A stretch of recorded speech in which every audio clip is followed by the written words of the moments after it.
नमस्कार। आकाशवाणी से विश्व दर्पण के साथ मैं मुनीश शर्मा।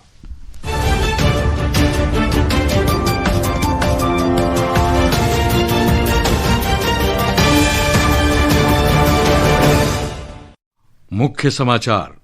राष्ट्रपति द्रौपदी मुर्मू ने प्रवासी भारतीयों से भारत बोत्सवाना संबंधों में योगदान जारी रखने का किया आह्वान। अफगानिस्तान ने पाकिस्तान पर कई बार हवाई क्षेत्र का उल्लंघन करने और इस्तांबुल में हुई द्विपक्षीय वार्ता में अवास्तविक और अनुचित मांगे रखने का आरोप लगाया। अमेरिकी राष्ट्रपति डोनाल्ड ट्रंप ने देश के इतिहास में सबसे लंबे समय तक चले बंद को समाप्त करने वाले विधेयक पर किए हस्ताक्षर और क्रिकेट में भारत और दक्षिण अफ्रीका के बीच पहला क्रिकेट टेस्ट मैच कल कोलकाता में। और अब समाचार विस्तार से। राष्ट्रपति द्रौपदी मुर्मू अंगोला और बोत्सवाना की सफल यात्रा के बाद आज नई दिल्ली के लिए उड़ान भरेंगी। उन्होंने आज बोत्सवाना में भारतीय समुदाय के सदस्यों को संबोधित किया। श्रीमती मुर्मू ने प्रवासी समुदाय को दोनों देशों के बीच मित्रता का जीवंत सेतु बताया। यहाँ लगभग 10,000 भारतीय विभिन्न क्षेत्र जैसे कि शिक्षा, स्वास्थ्य, लेखा, व्यापार और उद्योग में सक्रिय है। आपकी मेहनत, ईमानदारी और समर्थन ने आपको बोत्सवाना समाज में सम्मान और स्नेह दिलाया है। साथ ही अपने स्थानीय रोजगार और कौशल विकास में भी महत्वपूर्ण भूमिका निभाए हैं।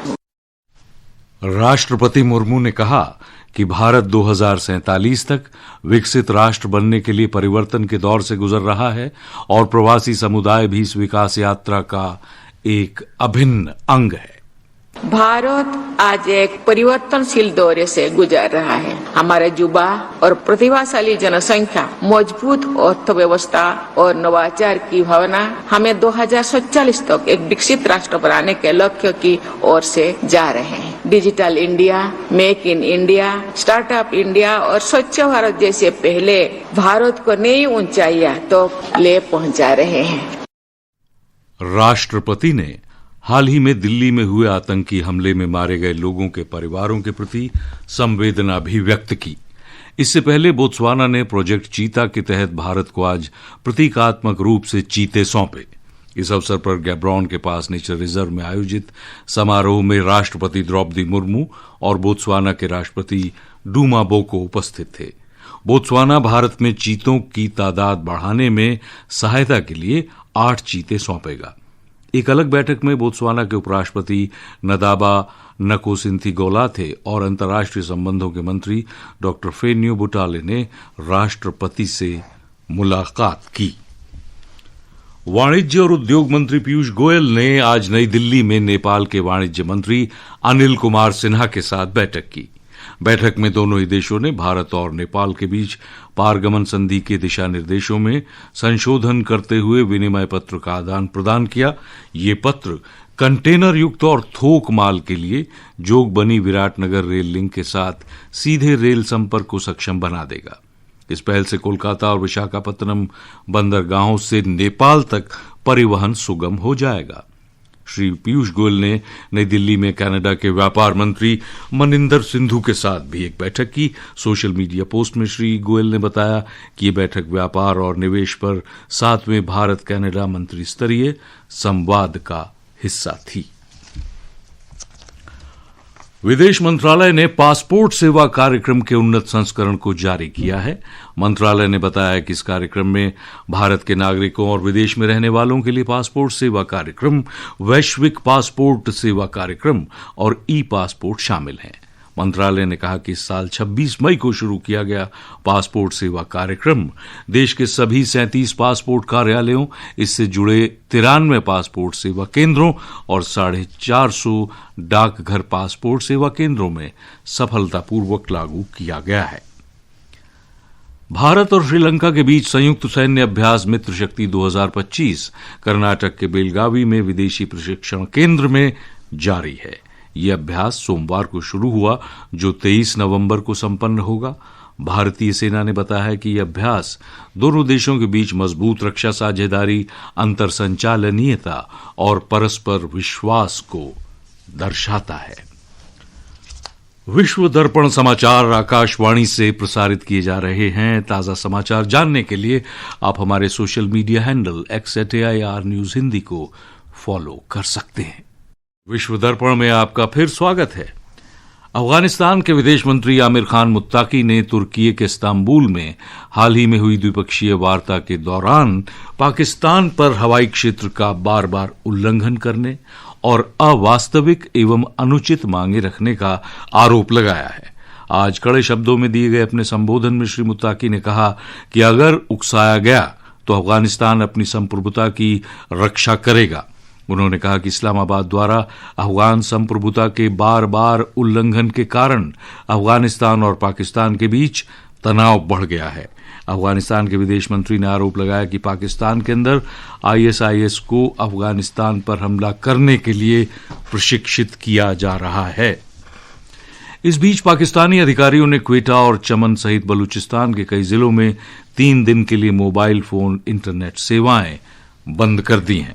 इस रोक से बलूचिस्तान के निवासियों का संचार, व्यावसायिक गतिविधियां और दैनिक जीवन प्रभावित हुआ है। इंटरनेट बंद होने की वजह से स्थानीय लोगों को कठिनाइयों का सामना करना पड़ रहा है। पाकिस्तान के राष्ट्रपति आसिफ अली जरदारी ने आज 27वें संविधान संशोधन विधेयक पर हस्ताक्षर कर दिए हैं। इससे पहले ही संसद के दोनों सदस्यों ने इसे मंजूरी दे दी थी। राष्ट्रपति की मंजूरी के बाद यह विधेयक अब संविधान का हिस्सा यानी कानून बन गया है। इस नए कानून के तहत पाकिस्तानी सेना प्रमुख फील्ड मार्शल सैयद असीम मुनीर को व्यापक अधिकार और आजीवन कानूनी छूट प्राप्त हो गई है। संविधान के 27वें संशोधन ने कानूनी विशेषज्ञों और विपक्षी नेताओं के बीच व्यापक चिंताएं पैदा कर दी हैं, जिन्होंने चेतावनी दी है कि पाकिस्तान तहरीक इंसाफ PTI के सीनेटर अली जफर ने भी कहा है कि 27वां संशोधन धोखे और धोखाधड़ी पर आधारित है। बांग्लादेश की अंतरिम सरकार के मुख्य सलाहकार मोहम्मद यूनुस ने देश का राष्ट्रव्यापी जनमत संग्रह अगले साल फरवरी में कराने की घोषणा की है।